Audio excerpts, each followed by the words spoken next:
சென்னையில் அடிக்கிற வெயிலுக்கு இப்போ பாருங்க கிளைமேட் செம்ம பயங்கரமாக மாறிக்கிட்டு இருக்கு. வேற லெவலில் இருக்கு. ஓய்யோ மேட்செல்லாம் அப்படியே ஸ்டாப் ஆகிடுச்சு. அடித்த காற்றுக்கு பார்த்தீங்கன்னா எல்லாரும் போயிட்டாங்க, ஓரமாக ஒதுங்கி நின்றுட்டாங்க, கிளம்புறதுக்கு ரெடி ஆகிட்டாங்க. மரம்லாம் அப்படி பிச்சுக்கிட்டு போகிற மாதிரி ஆயிடுச்சு காய்ஸ். ஓய்யோ இந்த சம்மரில் இப்படி ஒரு கிளைமேட்டு அதுவும் சென்னையில் பார்க்குறதுக்கு பயங்கர வியப்பாக இருக்குது. பாருங்கள், ஆக்சுவலாக இருட்டாயிடுச்சு. பாருங்கள், அந்த மரத்துக்கிட்ட பாருங்கள், இருட்டாயிடுச்சு. இந்த கிளைமேட் பற்றி நீங்கள் என்ன நினைக்கிறீங்க? இந்த கிளைமேட்டை பற்றி நீங்கள் என்ன நினைக்கிறீங்க? சென்னையில் ரொம்ப நாள் கழிச்சு இது போல் ஒரு கிளைமேட்டை நாங்கள் பார்க்குறோம். அடிக்கிற மக்களுக்கு கொஞ்சம் இதமாக இருக்குது. ஓகே ஓகே, உங்களுக்கு தெரியும் பாருங்கள் எப்படி எல்லாமே பறந்து போயிட்டுருக்கு. சான்ஸே இல்லை. ஆக்சுவலி விளையாடி இருந்தோம், மறுபடியும் வந்து எடுத்துட்டாங்க அவுட்டு. சடனாக கிளைமேட் சேஞ்ச். ஆக்சுவலி ஒரு 1 ஹவரில் பார்த்தீங்கன்னா அப்படியே மைல்டாக வந்துகிட்டே இருந்தது. அதுக்கப்புறம் பார்த்தீங்கன்னா இந்த மாதிரி கிளைமேட் வந்து அப்படியே த்ரோ சம்மர்லேருந்து வின்டர் சீசன் மாதிரி ஆகிடுச்சு. சென்னை கிட்டத்தட்ட தமிழ்நாட்டில் சென்னையில் ஒரு முக்கியமான ஸ்பாட்டு நியர் மவுண்ட் ரோடு, அந்த லொக்கேஷன்லேருந்து தான் இதெல்லாம். ஸோ நிறைய பேருக்கு இந்த பில்டிங்லாம் பார்த்தா தெரியும்னு நினைக்கிறேன். எந்த அளவுக்கு இப்போது மழை இன்றைக்கி நைட்டு பெய்யுன்றது தெரியாது நமக்கு. ஸோ எந்த அளவுக்கு மழை பெஞ்சாலுமே வந்து சென்னை வாசிகள் வந்து கண்டிப்பாக வெல்கம் தான் பண்ணுவாங்க. பிகாஸ் தே ஆல்ரெடி வெரி ஹீட்டை வந்து ஃபீல் பண்ணிகிட்ருக்காங்க. ஸோ அதனால் கண்டிப்பாக வெல்கம் பண்ணுவாங்க. அந்த கேப்பில் ஒரு கேட்ச் பிடிக்கிறாங்களா சொல்லலாம், பார்த்தா விட்டுட்டாங்க. செம்மையாக இருக்குது மேட்ச் இந்த கிளைமேட்டில் பார்க்குறதுக்கு.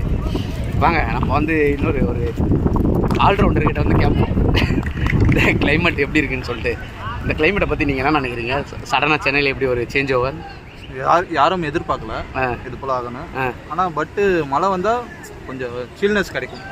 வெல்கம் பண்ணுற மாதிரி மக்கள் வந்து ஆல்ரெடி சூட்டில் ரொம்ப ஹீட் அதிகமாக இருக்குது. அதிகமாக அதனால் கொஞ்சம் மழை வந்தால் ஹீட்டு கொஞ்சம் கம்மியாகும். இது வந்து ஒரு கூலிங் வந்து கொடுக்கும் மக்களுக்கு. ஆமாம் ஆமாம், கொஞ்சம் இதமாக இருக்கும். Okay okay, you carry. உங்களுக்கு தெரியும் எந்த அளவுக்கு அங்கே காற்று வேகமாக அடிக்குது அப்படின்னு சொல்லிட்டு. ஸோ ரொம்ப வந்து அங்கே அந்த மண் எல்லாம் சேர்ந்து ஒரே இங்கே பாருங்கள், இங்கே பாருங்கள்,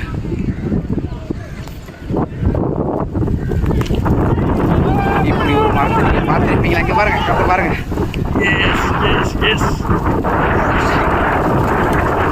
இது இன்னைக்கு நடக்குது. இங்கே பாருங்கள், இதோட டேட்டு பார்த்தீங்கன்னா இது ஆக்சுவலாக நீங்கள் நம்ப மாட்டீங்க. சென்னையில் இந்த டேட்லன்னு சொல்லிட்டு டேட் வந்து பார்த்தீங்கன்னா May 4th ஈவினிங் கிட்டத்தட்ட நியர் 5 o'clock. நல்ல ஒரு கிளிக் நமக்கு கிடச்சிது. இவங்க ப்ளே பண்ணுற கிரிக்கெட்டு வந்து பயங்கரமாக இருக்குது.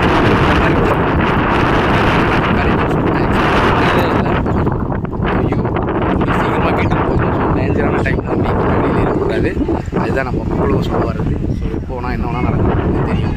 அதனால் நம்ம வெளியே பார்த்தீங்கன்னா இந்த மரம் ஆடிக்கிட்டு இருக்கு. எந்த அளவுக்குன்றது தெரியாது. உங்களுக்கு ஜூம் பண்ணால் தான் தெரியும். அங்கே பாருங்கள், வெளியில் தெரிய மாட்டேங்குது. ரொம்ப ஜூம் அவுட் பண்ணால் தான் தெரியும் நினைக்கிறேன். ஸ்பீடாக பார்த்து நான் காற்றுக்கு நிறைய எடுக்கலாம். காற்றுக்கு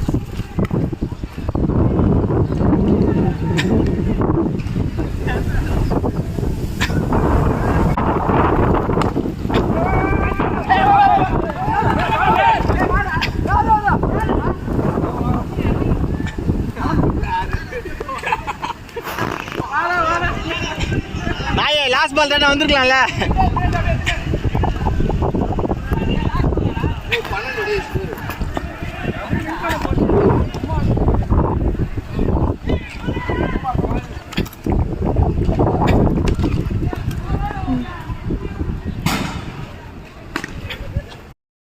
இந்த இடத்துல பார்த்தீங்கன்னா ஒரு டெக்னிக்கல் எரர் ஆகிடுச்சு. ஸோ அதனால் அந்த பேக்ரவுண்ட் வாய்ஸ் வந்து ரெக்கார்ட் ஆகலை. ஸோ அதனால தான் நான் உங்களுக்கு அந்த இன்ஃபர்மேஷன் ஷேர் பண்ணுறேன்.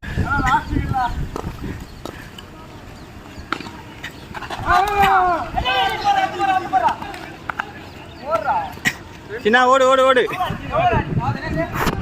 இன்னும் 7 லட்சம் வின்னுண்ணா. ஆனால் ஓடுமா 4 பால் ஓடி இருந்தானே எல்லாரும் நம்மளாவது இல்லையா, ஓடவே இல்லையா. 4 வருஷம் 2 போடலாம்.